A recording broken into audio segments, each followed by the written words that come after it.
Welcome to the January 16th meeting of the Carrboro Town Council.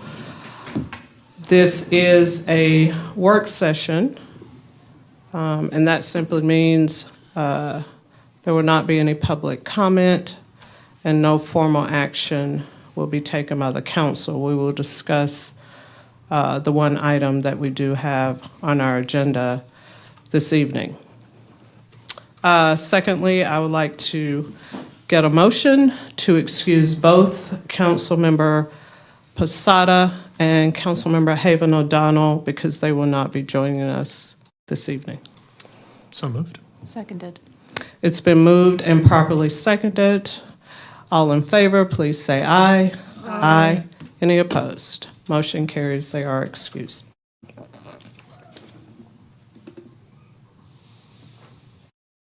Town Manager Parker. Thank you, Madam Mayor. Good evening, council members. The item we're discussing tonight is the Community Safety Task Force Recommendation Report. This agenda item is for the Town Council to discuss the report and provide direction to staff. We have Anita Jones McNair, our Chief Race and Equity Officer, along with Chris Atack, our Chief of Police, here to provide a brief presentation together.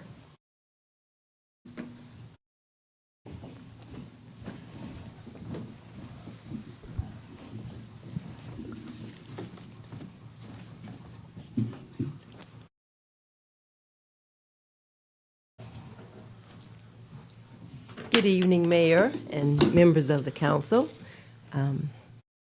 As the town manager said, I am sharing the podium this evening with my colleague, Chris Atack. I'm excited about that. So this evening, we want to provide a timeline of what led up to the recommendations report of the Community Safety Task Force. We also want to recap the recommendations that was provided, and also provide departmental strategies that align with the recommendations in your packet. And we're here to answer any questions before, during, or after the presentation. And so I'm going to try to separate the timeline in terms of two particular time frames. The first time frame dealt with May 2022 to January 2023. And during that time, the Community Safety Task Force had an opportunity to revisit the purpose of the work that they were doing, taking a look at best practices, and also wanting to consider what is in the best interest of the community as it relates to enforcement, looking from a racial equity perspective. Also during this time, the Community Safety Task Force worked with two external facilitators, one being the Breakpoint Initiative. And during that time, they were provided with training and opportunity to brainstorm, consider needs and concerns of the communities at the time. And what happened at that time was 4 themes surfaced as a result of that conversation that they wanted to consider drilling down a little further. Equitable responses as it relates to police responses, drilling down and looking at neighborhood safety as well as community safety. But not only looking at what is happening, but also considering how people are feeling, the perspective of the community as well. And they also wanted to look at police protocol and just try to figure out what, if anything, needs to change from that perspective. And so from February to November of 2023, they continued the work even further. They partnered with the IFC. They held invitational community sessions with the community. And they collaborated with the IFC on several events, one being community canvassing, phone banking, and also they assisted with the Black August event that's held through IFC every year. During this time, they also requested an extension of their work. Initially, the work was to be done by May of 2023, and they asked this council for an extension. They were granted that extension through November of 2023. And so based on all the research, the time, the collaboration, community input, and working with an external consultant, Dr. Kimberly Dickerson out of UNC, 5 specific recommendations emerged. So let me just recap them really quickly for you. Number 1 is to develop a non-police crisis response system similar to the Durham Heart Program. We also had a gentleman come and talk with us from that particular program. Take a look at reallocating police department funding to support other services, mental health services, community empowerment, and things of that nature. Create a standing advisory board to monitor the recommendations that was set forth. Take a look at police protocol, policies, practices, and procedures, and also their accountability protocol. And then the last one dealt with data collection, making sure that reporting was part of their process, and also make sure that everyone knows what the data is being used for, but hopefully at least 2 to 3 times a year, a report will be presented to the council. And now I will pass it over to Chief ATAC. Can we hold on? Just 1 second. Thank you, Anita. I just wanted to poll the council and see if you want to hear the whole thing, or if you want to stop and ask Anita questions and then let Chief ATAC go through his presentation, then ask questions. It's whatever you want to do.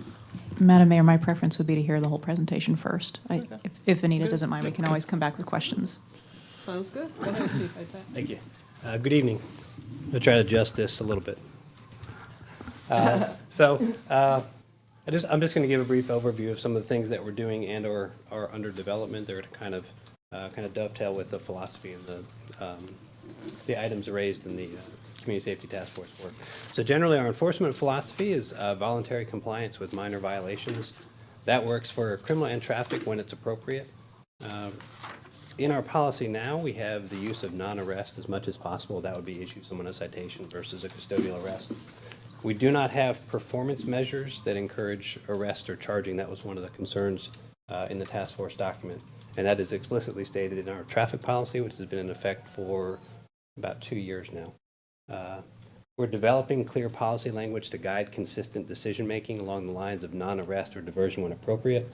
We're about to start a year-long review of our entire policies and procedures as part of the North Carolina League of Municipalities. So this is one of the items we've identified that we could enhance the general guidance for officers in decision-making. When you talk about deflection and diversion, generally there's two things you can look at, which is under the existing options. There are formalized programs like Lantern, the Orange County pre-arrest diversion and youth diversion. We do those, we interact with that, like Lantern is designed for folks that have struggled with some mental health issues, and it's designed to kind of get them connected to better outcomes, better treatment for what's going on with them. The informal options are the ones that we've been doing for years. We actually never collected data on this. So starting July 1st of last year of 2023, we've actually started collecting data. This was not a point that our software could capture, so we figured out a way to code it when an officer makes a decision. So data collection for this was when an officer is like, hey, look, just move on, just whatever, et cetera, let's move on. That becomes an informal deflection and diversion, and that data is available. We're digging into that and trying to see how we can enhance that. Crisis response options. It's been a while since I've been before you to talk about our crisis diversion facility. I believe we're under 18 months. I'm hoping it's under 12. I'm not 100% sure on that timeline. But there is development. There's a robust process in effect for after-hours crisis options that gives us a third option, a warm handoff, to connect somebody in crisis to service providers, more appropriate than the other ones that we have available after hours. There have been countywide discussions of the HART program. If you know Kate Venhagen with the Criminal Justice Resource Division with Orange County, she's kind of been the lead on that. I think they're evaluating that as an option to kind of bring over here to Orange County. I don't know what her specific plans are for that, but they are studying that model. And we are, again, still trying to hire a social worker. We're in our third round of applications. We've actually gotten a few. We're actually setting up an interview board. I hope, my fingers crossed, that we'll be able to get somebody this time. Because that, again, just gives us a kind of a more robust or rounded option when we have a response, whether it's a co-response or if it's appropriate and safe to just have that social worker as an option. We're also undergoing a race and equity analysis. That's a townwide program through GARE, looking at our policies, practices, and procedures. We're also increasing our community outreach, right? COVID really shut us down. That's one of our specific goals, which is to increase and diversify community meetings, both as attendees as well as hosts, so that we're continuing and increasing contact with the community. Traffic stop policy, just as a philosophy, kind of balances the idea of public safety and recognition of greater societal reality and cost. That's explicitly stated in the preamble to that policy. We have a narcotics or drug policy in development. This will be part of that year-long process that we're talking about where it comes online. And again, it differentiates between a user and a dealer, and its attempt to strike the balance between enforcement and the public health reality. Since 2014, our officers have carried naloxone. Good Samaritan laws in North Carolina have been enhanced to really encourage people to make sure people survive and also give them protections when they reach out for help in a certain situation. So this is kind of that same philosophy, trying to develop it and branch it into a policy. About a year and a half ago, we had a recruitment and retention plan. We basically were looking at barriers to employment for folks. We have state requirements that we have no ability to change, but we also had department requirements that we looked at and we're like, all right, what is the purpose of this? Does this have effect? Is this keeping good candidates out? And so we take longer looks at folks. We've looked at that process to try to make sure that we're diversifying our workforce. We've also increased our external job advertisement breadth with a couple of avenues. And that's all I have.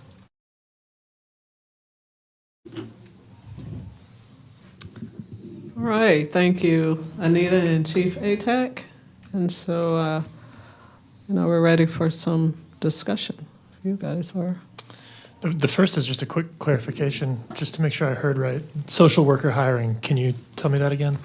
Yes, so we're now 6 months into the 24-month grant that the Criminal Justice Resource Division got. So we've been trying to hire. We've gone through 2 iterations, not had success. We've opened it up.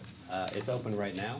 We've got a couple of applications, actually somebody that appeared to meet at least the initial requirements, and we're now setting up an interview panel. And I'm fingers crossed that we can land somebody this time. Great, that's what I thought you said. Yeah. Thank you. Thank you.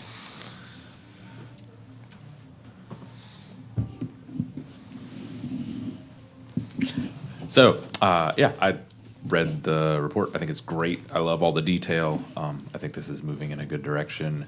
And I'm pleasantly unsurprised to hear that Carrboro PD is kind of moving in the right direction. I think ideally this is not an either or, it's a both and, so that we ultimately, at some point down the road, I don't know how we get there, we end up with an additional tool for dispatchers. So it's not just gun, hose, bandage, but maybe a fourth one that is, currently not being met. So I think that's kind of the direction this is heading in. And yeah, I don't have it. And I think the only thing that was in the report that was concerning to me was when it talked about, and this is going to be no surprise, but just kind of dialing down enforcement of like speeding, reckless driving, drunk driving, things that I think are actually like public safety concerns. So I think that's probably the one area that I'm the most hesitant to like dial back. I mean, certainly how it proceeds from stop to what happens next. There's a lot, there's a lot of leeway that we can improve, but yeah, I think it's a good move, good first step.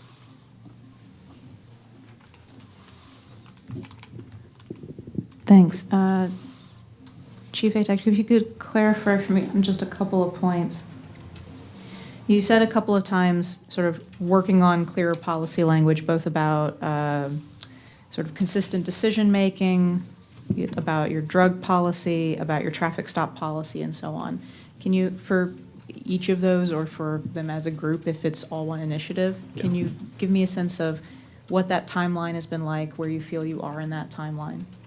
So I think the traffic stop policy was the first kind of pull from all over the place and try to bring something together philosophically that does that explicit balancing act between, as we talked about, public safety and driving, and also the reality of the world we exist in, right? And so that was that. So the drug policy idea has been in my head for a while. We've got a draft that we've been working on and trying to hone, because the reality is taking balanced, good ideas and making them practical day to day can be tricky, and you want to get it right. You don't want to hamstring yourself, and you don't want to also come across as too heavy-handed, and that's where that development with that policy. So that will be, my estimate is that will be in with our next iteration of policy enhancements, so probably within the year, within the end of 2024, whenever that League of Municipalities review is complete. If it's faster than that, we can look at it. And what was your other traffic stop? And You mentioned that you were doing a policy language overhaul. It says working on clear policy language to guide consistent decision-making. so a lot of what we've seen in the last couple of years with turnover is when someone's in an organization for a period of time, they kind of get that culture, and it's not explicitly stated anywhere. We've been struggling in that regard to get people long enough to hold on to that, to have it kind of imbued in who they are. So we're trying to explicitly put it in language so that you can read it and be like, okay, here's the guiding philosophy of the decision-making. If you want to make it like a Star Trek, it's the prime directive, right? It's like what guides the decision-making, so that the officers, the one today, the one tomorrow, the one this weekend, the one this weekend is looking at that, reflecting on that, and saying, all right, what is the proper decision here, given what we're trying to accomplish? And so that we can get greater consistency in decision-making, whether you've been here 10 years, whether it's your third week, whatever it is, so we can kind of set the expectation from the philosophy behind the department so that the officers then can know what the expectation is and act on that. Thanks. So for these three, I guess I'll focus on, I think, the drug policy and the traffic stop policy. When did you start working on each of those? The traffic stop policy came out, so when Governor Cooper's Task Force on Racial Equity issued their final report, one of the items in there was a model traffic enforcement policy. So that was kind of the template. I read through it, and like anything, you have to pull things out and add things and all that. So, one of the feedback was it's important to make sure that we explicitly state to the community, like, we're not telling our officers, if you get 20 tickets this week, you're definitely doing well, right? So we wanted to put it in there, and that came from that Task Force on Racial Equity. I can only speak for our department and knowledge of the departments around here, but we wanted to explicitly state officers are not being evaluated on tickets, right? They're not being evaluated on how many, do we just have a negative metric? That's the challenge we've had. Our records management system only records a negative metric. Like I was saying, the informal deflection and diversion. There was no ability to do that. So now we figured out a way to code it. Now going forward, can we actually create it as an item that we can say, hey, explicit, and you can pull it? Yes. So that's what we're evolving now, is to kind of round out what we do, as opposed to just strictly, adhering to the enforcement model, if that makes sense. It does very much. What was the year of Governor Cooper's? Probably 2021. I'm going to guess if George Floyd was over the summer of 2020, I would think that it was probably within 12 months. And you said, was it of that one or about the drug policy that you said you thought that that you'd sort of reach an iteration point with that within the year? That was the drug policy. So the Okay. traffic stop policy is already in effect. It's been in Okay, effect. I thank think you. we're at year 2. I think we just rolled into year 2. I'd have to double check. But the drug policy has been under development just to make sure. I think when you're wandering down a road for the first time, it has to work. For me, I can sit here and talk about it as a concept, but I also need the folks that are out on a call right now to have it operationally effective so that you get that, again, that consistency. And that's where the details and the procedures come out in the policy so that we're getting consistent decision-making.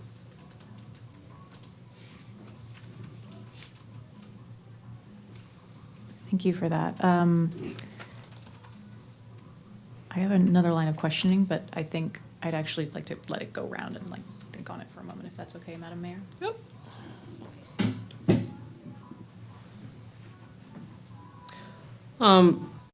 So I think first, I want to take this opportunity to thank the Community Safety Task Force members, the council and staff liaisons, IFC Activate, Safety Vanguard, and the UNC School of Government. A lot of time went into this document and these recommendations. And this, like our comprehensive plan, folks are looking for us to implement some of these recommendations, if not all of them. The Community Safety Task Force was born out of a resolution to advance racial equity in law enforcement after George Floyd was murdered at the hands of police in the year 2020. And so I just wanted to speak briefly about that. Anita, could you go back to your slide that had the 5 recommendations there? Thank you. So I could easily see us doing all of these, some semblance of them, maybe not exactly as written in the document, but certainly I'm looking for us to show the community that we're serious and that about reimagining community and public safety. And so I can see us doing all 5 of these. The Standing Advisory Board to monitor task recommendations, we do currently have a Race Equity Commission. There's also conversation about kind of housing some of our other advisory boards and commissions under others. And so I could not see maybe forming a new advisory board, but probably housing a community safety commission or something like that under the Race Equity Commission. So I do want to say that.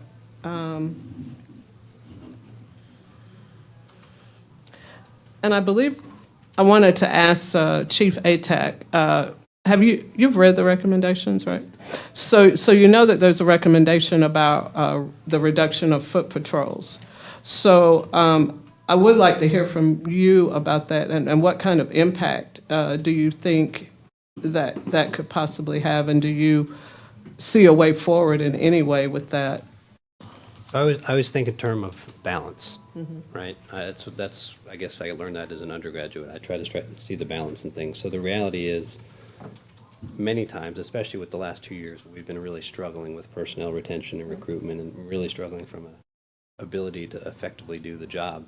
I think a lot of times when you think about reducing something, okay, that's the option. But the reality is, there's also a trade-off for that, and so we're still trying to figure out what the post-COVID world looks like, right? So I pulled some of our data just on reports, and it's really interesting. Certain things are down, certain things are through the roof, and so we're really just trying to figure out what's going on. But the reality is, the relationships that officers build in the community, right? The officers being seen, being known, and knowing folks is, to me, one of the more valuable relationship, community, de-escalation options we have, which is to know people, right? And when you know people, when you think of back in August when we had the unfortunate incident out here at Town Commons, our officers knew the folks. They already had the relationships. They could already get to the bottom. Hey, let's figure this out. This is crazy. We lost a friend. Hey, we're here to help, and we were able to work together. So those core relationships, right? To me, as someone who's been here and has kids in the school system and has a wife and who teaches in the school system, those are the core. So when you start looking at, well, we only have X number on the street, that can be a challenge to maintain. That can be a challenge to maintain, especially with a lot of the new younger officers that we've had, right? We want to hold on to the folks we have. We want to develop them, mold them, because I think we do it differently here. We do it very differently than a lot of other agencies. But I think that could be a real challenge. Many times, even in the last 2 weeks, we've had situations where everybody's tapped out. They're just busy. There's no option. And so, the concerns about what's happening with enforcement, is it even-handed? Is it inconsistent? Is it overly harsh? Are 100% valid, right? And we want to be held accountable as a department. We want people to ask these questions. We want people to say, what are you doing? What is your thinking? Why do you operate this way? but I also am challenged when we think about we'd have less people available to respond to crisis or other situations, and that is, again, it's that balance, and that's where my mind is on it. I think it would be a real challenge. It would be. And so then there's, the concern about over-policing or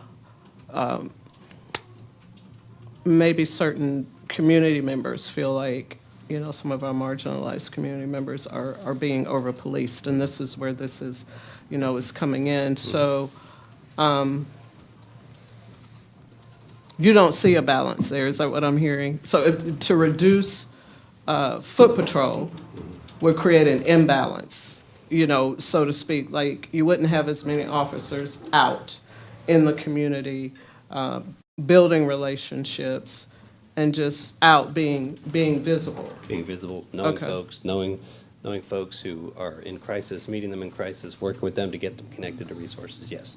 I think that would be a real challenge if we were reduced or limited in that capacity. That would be. And how many officers are you down now? I know you've hired a few, because I've seen, So some of that. we have 4 open positions now. Oh, We okay. have 3 that just came out of BLET, if you saw that in the update that I went did. out Friday. So they're now in field training, and we're waiting for the state to bless us to where we can actually swear them in. Oh, So right. we're in that gray area. Once they're sworn in, they'll officially begin field training, and then we're looking at probably 3 months before they're able to be out on their own. Okay. We have an additional gentleman that we hired. He's 3 weeks into BLET. He'll be looking at getting out in the end of June, and then he would start field training once he's sworn in. We also have 2 retirements coming up very near term. So we're kind of treading water. We're in a whole lot better position than we were a year ago. And there's been a lot of work from the council, from the town manager's office, from the salaries that I'm doing to really kind of help us out of that hole, because we were 11 people short just over a year ago. And that was running people into the ground. So to be able to say 4, even though we have some in training and some in transition, about to be in training, is amazing. So I'm grateful for that. I think that's a good problem to have. But we have a lot of young people. We have a lot of people that are learning how we do the job here in Carrboro. And to your point, your question earlier, that's where I want to have that explicit policy that's like, this is the thinking behind this, and we expect the officers to follow it. So. Is it 42 full-time? So there's 39 positions. 39. And then 3 non-sworn. Those are the Okay. wonderful folks that work up front and push the button to buzz you in when you come to visit. And then we have a half-time data analyst, which is also vacant right now. We just lost the data analyst about a month ago. We've also got that advertised for hiring. And then we have 18 months left on our social worker grant. And that would then tuck into the police department. Right, and so since you brought up the social worker, so there is a desire for that social worker to be a permanent, full-time position versus, being just funded under the grant. And so I'm assuming that would fall under the police budget? If, The way I think about it, it makes sense for that position to be with us for a number of reasons. Okay. One of the biggest things that I was looking forward to with this social worker was IFC has been great with, hey, your person can have office hours every week. Well, guess what? They're going to be there directly building a relationship, getting to know folks, connecting people like IFC does, so that we're also in that. We're also part of that solution. We're also helping folks, knowing them ahead of time, building relationships. So in crisis or on bad days, I know you know me, let's figure this out. And so, yes, my hope, my aspiration would be that if there was the social worker embedded in the police department, a lot of good can come from that. Chapel Hill has had that model for a number of years. They co-respond, they also can singular respond. Well, we'll have to figure that one out, because I don't want to put anybody in a situation where they may not. We're going to have to feel that one out. But there is a model for that. And then there's a model for also a social worker being able to liaise with other social workers, other organizations, because they speak that language that maybe law enforcement officers don't traditionally speak. So there's a lot of, in my head, I've got a lot of benefits to having that position at the police department.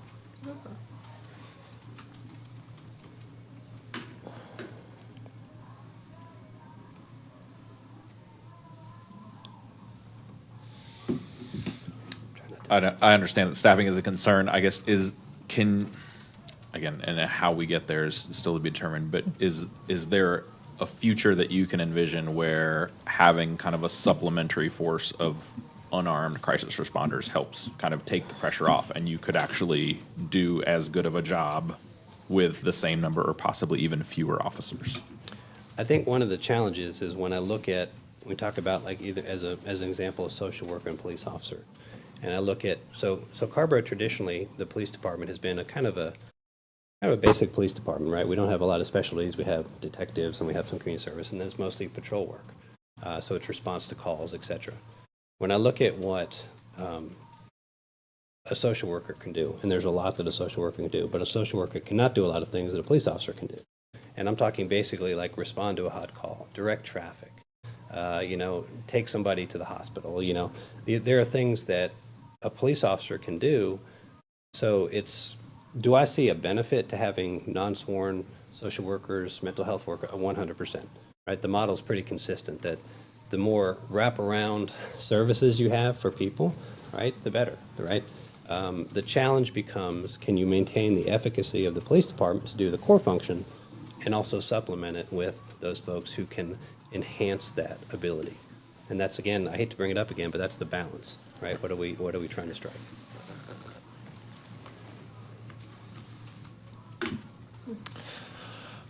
Thanks, Chief. So I think for me, there's like a little bit of a push-pull here, which is I think that this, well, so there,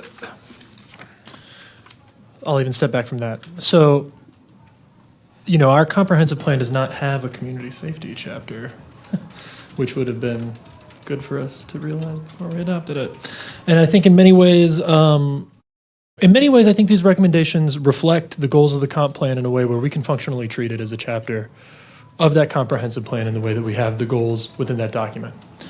And so with that in mind, especially I think these are really mostly meaningful steps toward, race equity. I think there's very little in here, and I'm hearing this from my colleagues too, that we would not be interested in seeing, if not adopted, then used as like an evaluation benchmark.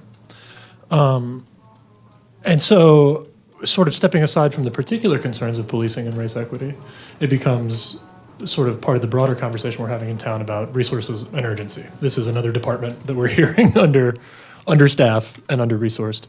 And so, with that in mind, I kind of want to target the resource-intensive material parts of these, and then some of the, softer work a little bit separately, in terms of sort of getting to the timeline for some, being concrete about pursuing these or not pursuing these or evaluating whether they make sense for us. So, long preamble. First off, I hear and appreciate the desire to have foot patrol officers as a sort of a community bridge building thing. I think that the outreach that we heard from the task force is that that's not getting home.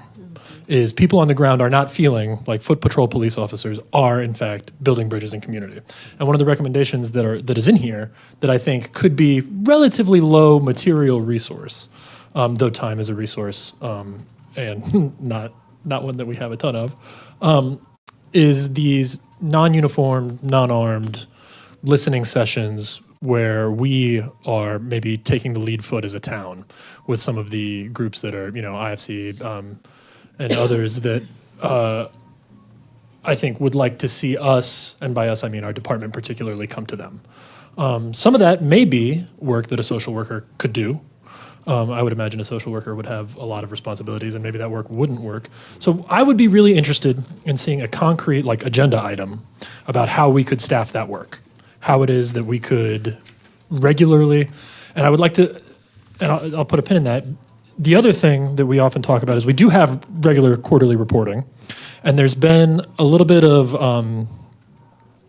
movement in the way that we do that, discussion over time, benchmarks over time, and some of these recommendations are interested in more granularity about reasons for searches, outcomes from searches, and I think that we've heard from you that our reporting tools don't offer that level of granularity like at the point of interaction. Is that right?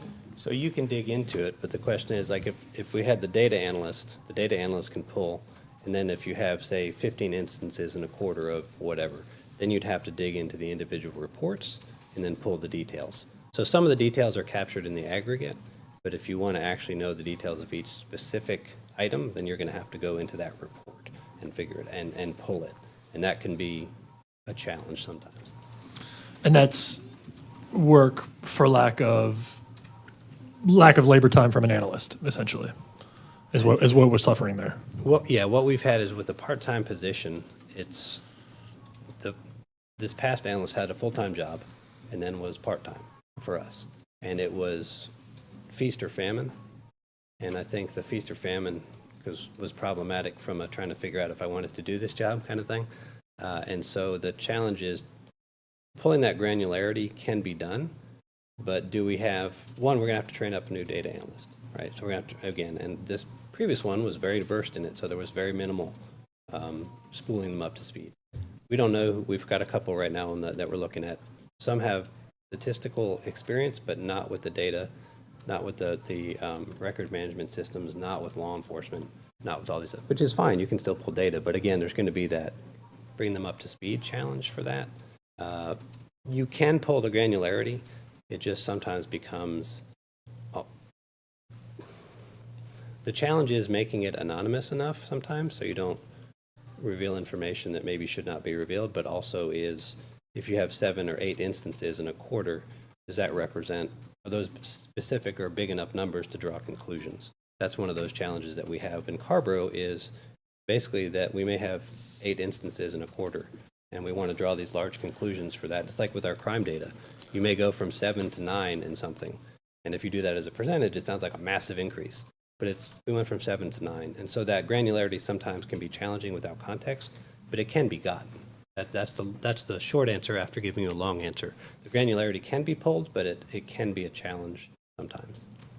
Great.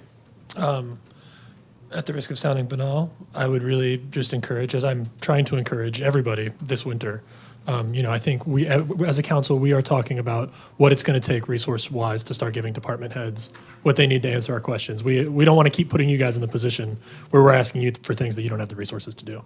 And so I would be interested in this spring, I guess probably over the next couple of reports that we get from you, identifying friction points, places where we run into a barrier, put $1 in front of us before May. And put FTE in front of us before May too, and maybe that one even more so. I think we don't have the desire to keep going through too many budget cycles, hearing that we're not at full capacity. And so, I would like us to get concrete about a plan to do some of this outreach work, to take the front foot in a non-armed, non-uniform capacity, because I think that that's going to give us a baseline of community interaction where then we can start to evaluate foot patrols, like on sort of more material things, where we're addressing community relationships from a couple different angles, and that's something that we are hearing, and I want to be really clear that that's not like a reduction in police resources that I'm asking for. In many ways, it's an increase, and it's things that you guys will need more to do. So that's kind of softer work that I see, and then the other thing is I think that we, are absolutely interested in a program like HEART. And I hear that the county is taking the lead on this. But I think we need a sense of where those discussions are, how the county envisions the municipal role, whether the county will be the lead entity from a budget standpoint in driving that program, or what the county would recommend would look like departmentally. Like if that were going to happen, what is the county recommending that we need from municipalities? And so I would really like to see an agenda item from the county, if that's where those discussions are living, sometime within the next 4 months or so. I think most of this, to be fair, is going to have to be kind of like a 2 to 3 budget implementation thing. I'm not trying to, I want to be really conscientious of phasing in these asks, but I also want to have a firmer sense of timeline than we have right now, and stakeholder, who's owning what, especially as it relates to the HEART program. So I would love to know concretely, what data analysis resources we need, and what it is that we could, which faucet we could turn on to make that happen. The social worker, I think it sounds like we're all kind of on the same page. We like that. Yep. We want it to be full-time. We don't want it to be grant funded. I think that's correct. I would like to see a specific plan for allocating the labor of doing the research to groups like SORAD, Activate, El Centro, Refugee Community Partnership. Is this for the non-crisis? Well, that's just sort of community building, like, what does that look like? How many times do we do this quarterly? With which groups? How many officers are there? Who is reporting the learnings from those sessions? Like, are they publicly available? Do we record them? What is our system? Because I think that does a lot of the work that some of these other things, like, I don't think if we do that well, that's a lot more citizen accountability and FaceTime than an advisory board. If we're doing that, we don't need an advisory board to not meet quorum and, do advisory board work. That's real. If we did that, I mean, that would be meaningful. But it's also a big ask in terms of outreach, in terms of time, in terms of structuring how we build these relationships. So I want to be mindful that I'm aware that is a big ask, but I would like to see a plan for doing it because I think it's important work. I think those are the big things. I want us to not, we can't do it all, but I don't want us to be austere with our staff resources. And as we look at this, and we're going to be moving in terms of, I think we're all feeling like we're reaching the implementation part of some big plans that we have. And so that's going to be a resource strain across things. I think we need to evaluate, our revenue sources, and we need to be doing that for like the highest and best use. And so bring it to us with timelines. And that's all I got. Thank you.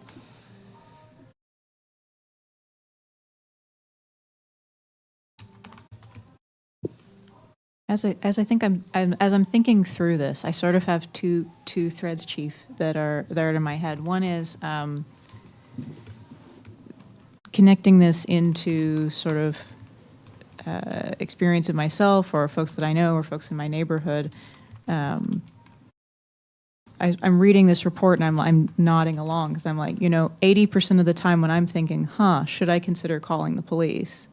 The answer is that a sworn armed police officer is not the right respondent for the situation.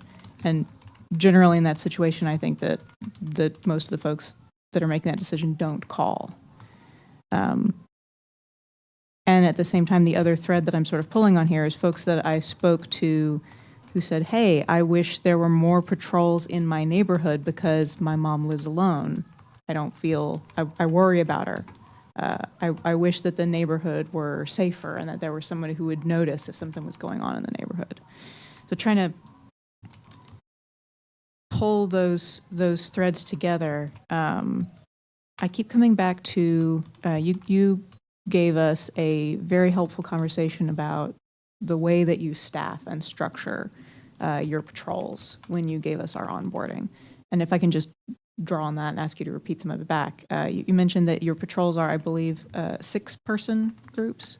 Yes. 5 patrols of 6 officers. There are four shifts. Four of six shifts, thank you, when of fully 6. Staffed, yes. When fully staffed, which lets you cover the full town. And so help me have a sense of how that's working. So you have 6 officers on shift at any given time. How many of them are out on patrol during that shift? So those are strictly patrol officers. So those 4 shifts of 6 that's the patrol division. Mm-hmm. That's most of what our police department is of our 39, 24 of those positions, and 25 as a captain that supervise are in the patrol division. So the town, from a response and data collection, is cut up into 4 areas. So you'd have, on a fully staffed shift, you'd have 1 officer in each area, and then you'd have a lieutenant and a sergeant. That would be the supervisor and assistant supervisor. That's fully staffed. So at that point in the shift, is everyone out in the car or on a call or? Yes, for the most part, we try to shoo them out of the office unless they have a report or they have to download body-worn camera footage. They can do it with their cars, but sometimes it's faster with a dock. They come into the police department. We've been fighting for a sink for a number of years in our break room, so that's one reason I don't think they visit much. But the bottom line is we want them out there, front-facing, visible, interacting, being seen. But they do cycle sometimes through the police department and our presence. So we used to brief in person at the beginnings of shifts. Some shifts still do that, but COVID, of course, everyone's like, don't come near the police department, stay away, don't talk to anybody, keep your windows up. And so we've kind of continued some of those virtual interactions, right? A lot of our responses nowadays are phone calls. People are more used to answering a phone call that has a blocked number because it's the officer's personal cell phone. So they block the number and and so there are some carryovers that we've done, but from the traditional response, it's still that 4 rotating shifts. Thank you. That group of 6 then also has sort of a ladder in seniority baked in, which means that you've got your more junior officers are getting training and mentorship and supervision, and then you have a chain up there. You mentioned before that one of the impacts of retirements, it's not just the sheer number of positions that are empty, it's also which positions are empty, whether or not you're able to actually backfill them. Is that right? Correct. So in this calendar year, starting last July, we'll have 3 senior folks retire with almost 100 years of service experience. And so those are folks who've spent a fair number of time in this community, developing relationships, working with folks, and knowing the profession and how we do it here to develop that next generation, that younger officer. So those are one of the things that in the last, probably starting with Carolyn Hutchison when she retired in 2013, we've seen a lot of experienced officers hit the retirement age. And so we've been bringing in a lot of younger folks, and it just takes sometimes some seasoning for a number of years. And that alone was its issue, but then we ran into the retention and recruitment thing where people are just, you hire somebody and they stay for 9 months. I mean, thank you, but you're back to zero. And so there is that just trying to tread water feeling sometimes when we're trying to backfill and develop folks. And we're actually going to be in a predicament here with promotions coming up soon. That I have people who don't want promotions. So what do we do? I can't just say, well, hey, nobody supervised tonight. Good luck, right? We need, it's paramilitary because we have that structure. You could call it shift leader if you wanted to take lieutenant out of it, but it would be lieutenant and the sergeant and then the officers. So that's a challenge, right? Is it the officer is, like, I don't want that responsibility. It's not worth it, and we're seeing that. And so that's a consideration going forward, just from an operational standpoint. That is a challenge. So yeah, there's a number of things that have come from COVID and come from other things that have really just been a challenge to where I feel like sometimes for a while there, we were just trading water. I think we're in a much better place. We've got some solid people online. We've been able to hire some folks. We've got our fingers crossed that we're going forward, but developing somebody to be a police officer in Carrboro takes years, right? And that again is where that explicit statement of philosophy is to me important, because day one, this is what we're thinking, right? I don't want you to come in and think that, we don't police like other places, right? We don't police, you come from some other place. There are expectations here. It's relationships, it's community building. It's that voluntary compliance aspect of it that is the way we do it here. Thank you for that. So just to sort of circle around to what Mayor Pro Tem Noel was saying, as you're thinking about this, I dip into a fairly regular basis on the reports that are public and sort of non-statistically sample, not a data analyst. That's clearly a very important function, right? Yep. So having that, dipping into that and seeing that patrolling officers, obviously you said that until recently you weren't even able to record some of the voluntary compliance, non-ticketed, non-arrest. Yeah, some of the encounters that you were non-formalized having. things were Right. just done. But there was no way to figure out. You can't go back 6 months and say what's happened in 6 months, because you'd have to literally read every single report. Well, we've come up with a coding system to make that a little bit usable. Yeah. And To make visible some of the informal yes, public safety aspects. But also a lot of the summonses, tickets, arrests that make up the overwhelming bulk of the data are items that fall into things called out by this report as being on the edges of public safety, right? Are, things like public intoxication, simple possession, non-violent, non-obvious public safety engagements where there's a real gray area there about whether a sworn armed officer is the best respondent. So just to loop back into what Danny was saying, It's my hope that as you're thinking about what resources you need and what you're bringing to us for the budget, I hope that you will give some thought to what kind of load sharing you might do to take some of the weight off of your patrolling officers. If more of that work could be shared with other kinds of staff who, not just one social worker, but think about what could you do with non-sworn, non-armed personnel who could take part in that community engagement and response and informal public safety work in other ways.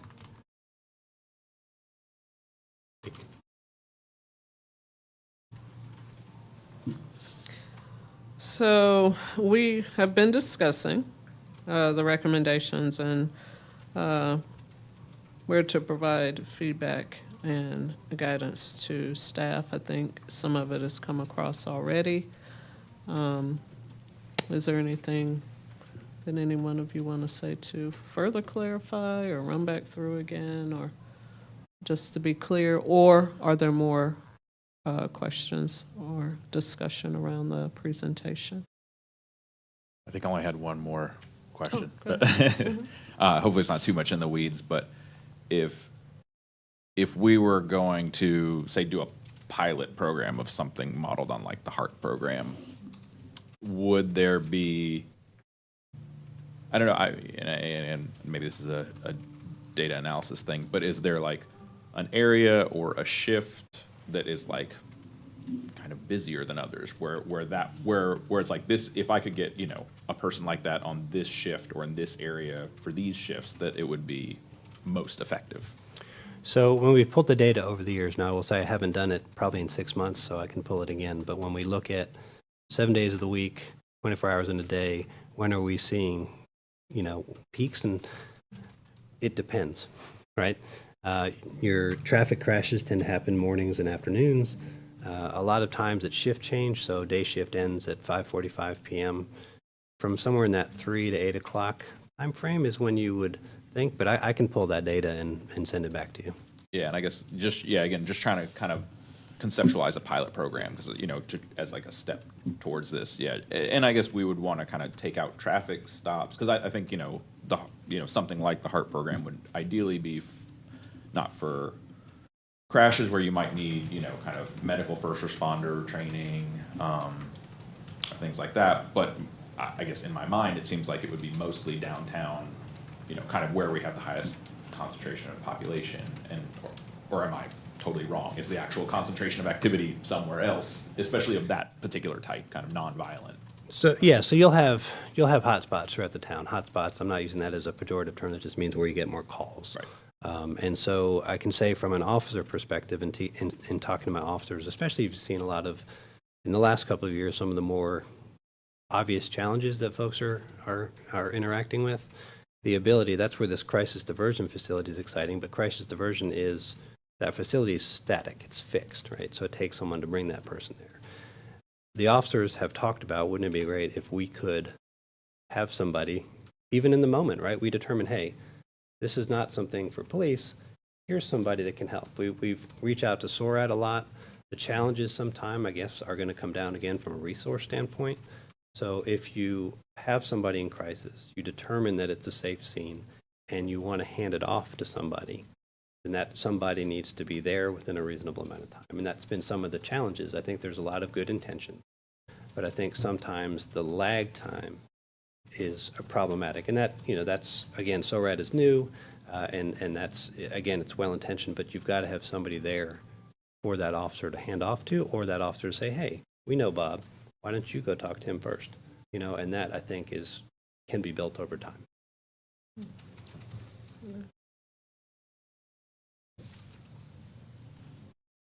I don't think I have any other questions for Anita or Chief ATAC. I'm trying to think if I do. We might have some more internal discussion. One, Chief ATAC, about the police budget. So I see here there's a reduction.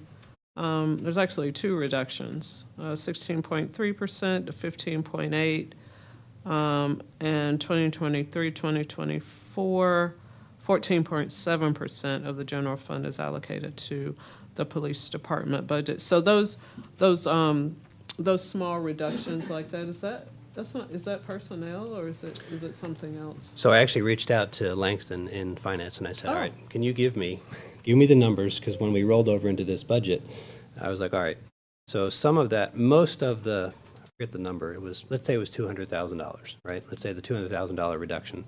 A lot of that was insurance for employees and other things that would not have to be paid because we've remained short for a period of time. Now, there were changes to training. Our training budget was cut, and there were some other things that came out of the operational side that we're preparing for the next budget cycle, but that the most of that big number, let's say it was 200, I think it was just under that, but I'm drawing a blank on the actual number. But most of that, at least over 100,000, was insurance, retirement, all of the other things that were not paid as a result of us being short of personnel. So it's tied to personnel benefits? Yes, there were also, our training budget and other things were also cut, but again, that most, I can get you the numbers if you want them and what those percentages would be, but recollecting off the top of my head, a significant percentage of that was due to employee shortage. Okay. Raising her hand? No. Okay. Everybody. Okay, good. No questions for Anita about anything? Okay. Thank you. The Thank you. report is very, very clear. It is super clear.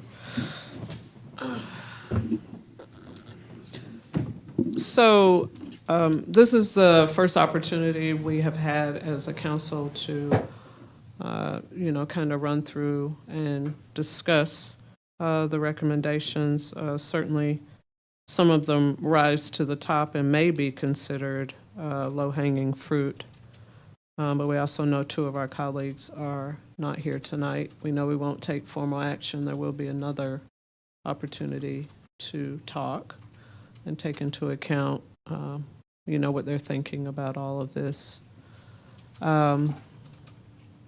Is there anything we want to leave with Town Manager Parker from us? I think you had mentioned a couple of things earlier. You captured all of that. Okay. Yeah, I think, for me, this is just, I really appreciate the extent to which a lot of the present efforts overlap with the intent of the report.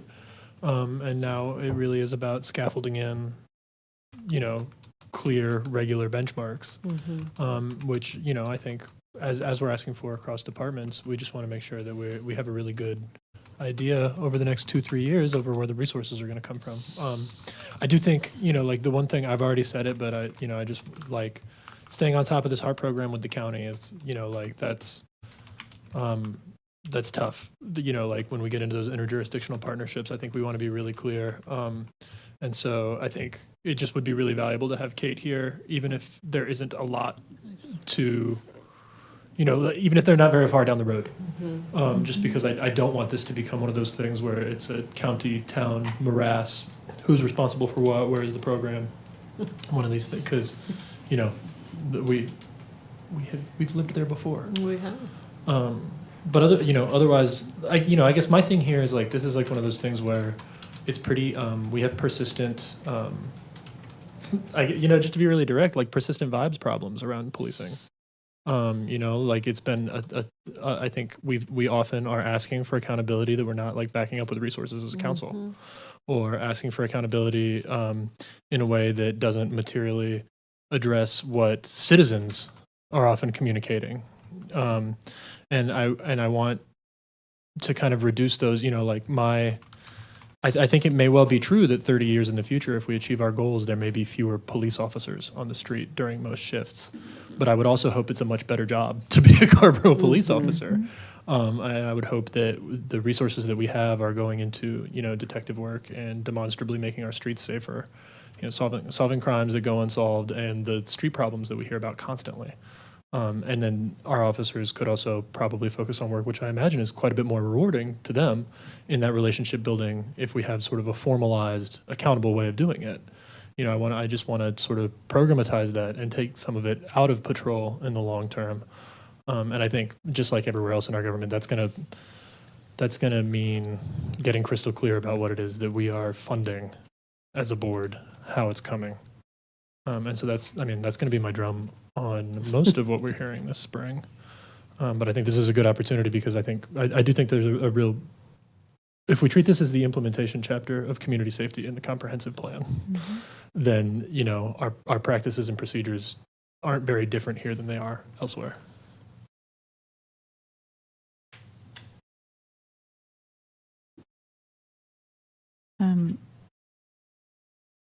I wouldn't be me if I didn't bring affordable housing into this in some way. And I think it's actually quite relevant in two distinct ways. It's something that the task force called out directly, is that affordable housing is a direct driver of public safety, right? In that folks are not stuck on the street, in that folks are not forced into, you know, behaviors that neither they nor we want as a result of being stuck on the street.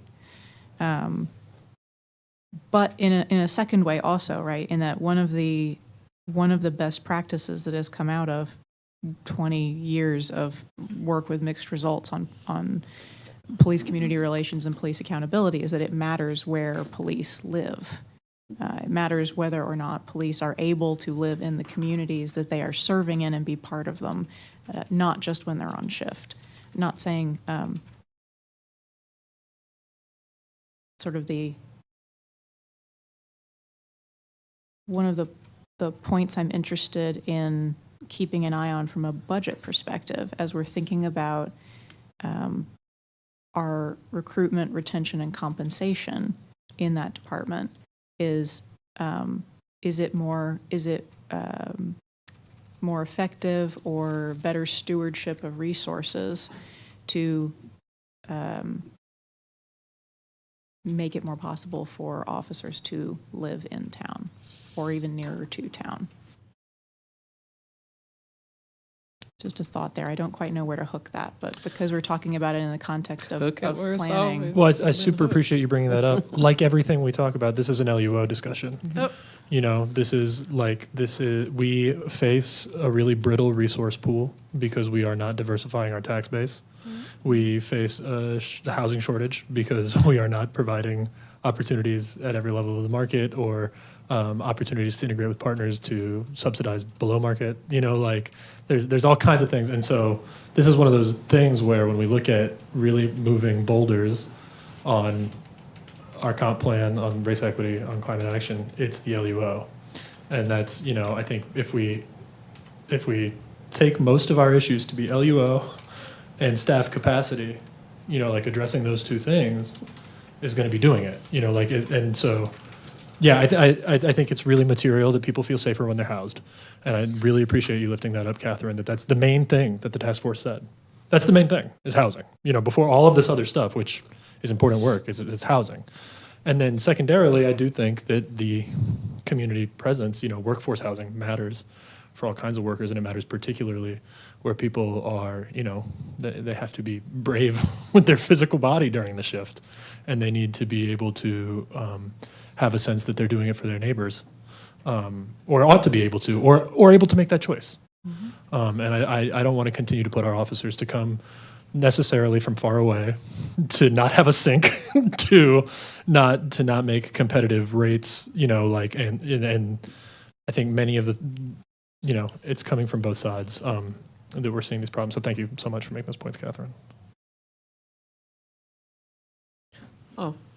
And as I'm looking at the recommendations, they did say they had listed them in order of their priority to the task force, just before they talked about the importance of affordable housing. So they say without affordable housing for all Carrboro community members, the impact of these recommendations will be more limited than we hope.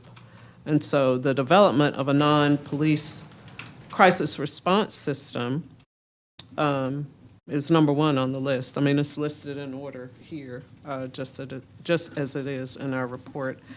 And am I understanding, Mayor Pro Tem, now that at some point you would like Kate Finhagen or some other representative from Orange County, maybe the next time we're going to have, this is going to come back again, of course. Or how would you like to see her looped in? Yeah, if we could get an agenda item where the county comes to talk about the possibility of this program sometime before summer recess. Yeah, I don't expect that it's going to be actionable FY24. So I don't want to like necessarily pin it to that, but just, over the next 5 months while it's top of mind, I would love to hear from Kate where it's at. Okay.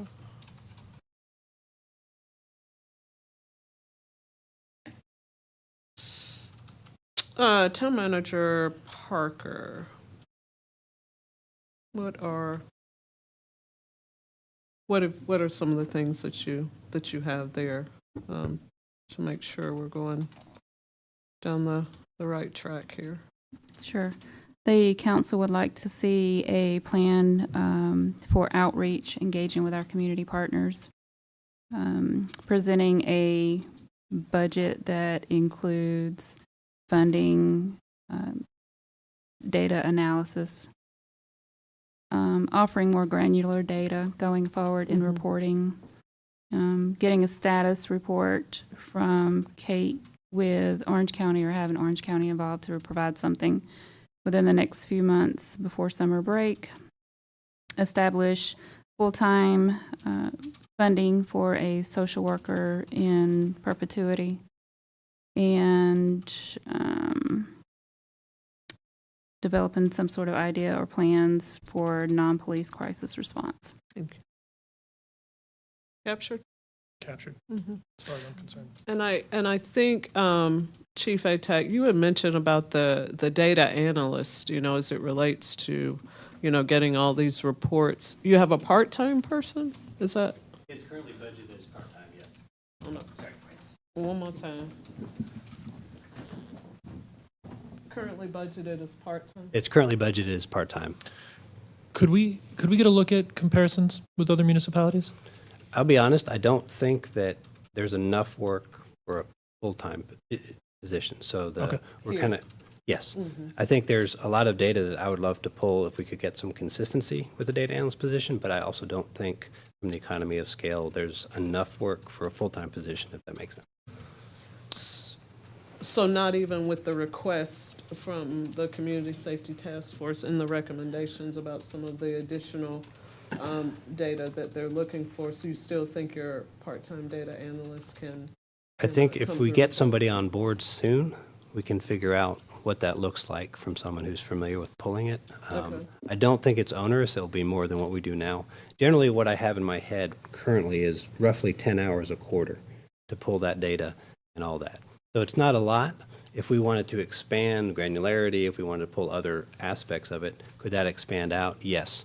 But I think at some point, in my head, from what I'm thinking, and we could expand it, but I don't think that full-time position is going to be something that makes sense either. And it can be covered with Yes. part-time? Yes, now it would, Okay. depend upon more that's pulled, I think you may have more than 10 or 15 hours a quarter, right? It may be 10 hours a week. If we're getting that data analyzed and pulled, it would increase the cost, but it wouldn't substantially branch to maybe a full-time position. That's my thought. I offer this non-bindingly, but we are asking for quite a bit of work in terms of like transparency and community relations. And so as you evaluate reporting capacity, I wonder if there isn't maybe something like a community officer, whose job is data analysis, but also reporting that out. I think one of the coolest possibilities, if we do everything correctly and we are regularly in front of people, as a department in a forum capacity, is I would love all of our officers to be, present and accountable for all of our numbers in front of more people than happens here. It would be really cool to me if, as we develop these things 2-3 years down the road, if we can read our numbers proudly to SORAD, to El Centro, and if as you're evaluating your capacity, if it makes sense to you to fold that labor together, all of sort of transparency and community work with data analysis, that's one way that occurs to me. That also might be stupid. So that's just, So we walked down that path before we hired our last data analyst, and we looked at developing that capacity in-house. And so the person that was in the position for it, it was not an option. Going forward, I think we could look at developing that capacity in-house and even having some redundancy. That would be good. My only other thought on that is I would want to make sure that we weren't a police officer wasn't providing data, so there was no question about, is this data, I would want somebody who is of a data analyst persuasion, who is not an officer, is pulling this so we can see the good, the bad, and the ugly, just to avoid that perception, if that makes So sense. some controls on the Totally. data production, so to speak, okay. I guess I'm really just speaking more of sort of like the forum. If this is like 10 a.m. coffee with community partners, Oh, yeah. somebody's reading data, More informal, yes. officers are there, Yes. If that person, however it makes sense if that capacity is internal and it's redundant, we love internal redundancies. So that would be great. Okay.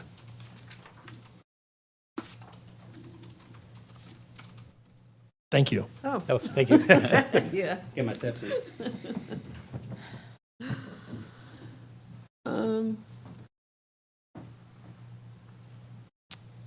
I think Town Manager Parker has everything that she needs.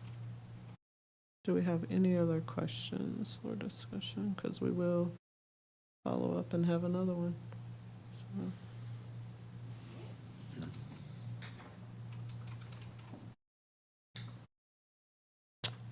Do I move to adjourn? Before you do, one thought. I wanted to draw, sorry, I'll be real quick. I wanted to draw our attention to recommendation number 2, Yep. number 4 inside that, increase funding of the outside agency human services program. The reallocation of the, Did we touch on that in our suggestions to the interim town manager? Do we want to at this stage? I'm glad you brought that up I think so. because I think that we do not at this stage. We do have before us this question as we head into the meeting with our other partner jurisdictions next week. We have to resolve the IFC monies. That's why I brought that up, Yeah. because it's going to come up again there. It's Yep. been a topic of discussion at Orange County Partnership to End Homelessness. It's sure to come up during our entire budget process. Yeah, I mean, I think here, where like these dollars and cents, it'd be great maybe on like a 3-year horizon to evaluate how we're contributing to those partnerships from a public safety standpoint. But we're already over budget on contributing to those partners in ways that, housing is extraordinarily material as it points out, as the report points out. But, as far as some of the other recommendations that it's tied to here, I don't think we're in a position to increase our outside partner spend until we fix our LUO. So we don't want to increase the funding of the outside agency human services program? Not within this budget year, and I think we want to continue proactively evaluating opportunities. But, my understanding of our overall picture here is that we need to be focusing our overall budget picture on some really critical load-bearing things. We have some really urgent situations that need addressing with our land use, our capacity for addressing that land use. And then, a couple other big-ticket external agency questions out before us. And I think adding to that before we've resolved revenue-based discussions elsewhere is just too aggressive right now. And so the way that I'm reading it, Chief ATAC has already spoken to the impact of decreasing the number of patrolling officers and indicated that it definitely would create an imbalance. So I think the increased funding to the outside agency human services program, maybe the task force was thinking if there was money, to funnel it there. But it looks like there may not be any to funnel there, other than, I think right now it's sitting at $274,000. And probably 50 agencies will compete for that. I think that So puts a pin in it for me for tonight at least, but I may want to circle back to this topic during our retreat, because I Of know we're going course. to talk budget priorities and this will come up again. yeah. Yeah, and I for me personally, it's not like a hard no or anything. It's just that if we treat housing as the concern here that is driving a lot of this, Yes. then that's where a lot of our external partner spending is already dedicated and where we need to focus that work. And so we are, in effect, taking the spirit of the recommendation But I think extending further literal dollars right now before we consolidate revenue streams to do it would be, I mean, for right now, I think what we're saying is we need to increase overall public safety capacity before we start potentially decreasing certain capacities. You know, it may be that we are interested in council like pursuing reducing patrol, but that would be because we can demonstrate that we're putting community relationships in elsewhere, that we have these other programs that are improving Carrboro time. horse. Yeah, so I mean, that's where I'm at on it for right Yeah. now. I'm happy with that for tonight. Me too. Madam Mayor, I believe you were looking for a motion to adjourn. I believe Mayor Pro Tem was. I would like to move to adjourn. I'll happily second that. So it's, we're going to adjourn this meeting. All in favor, say aye. Aye. Opposed? Meeting adjourned.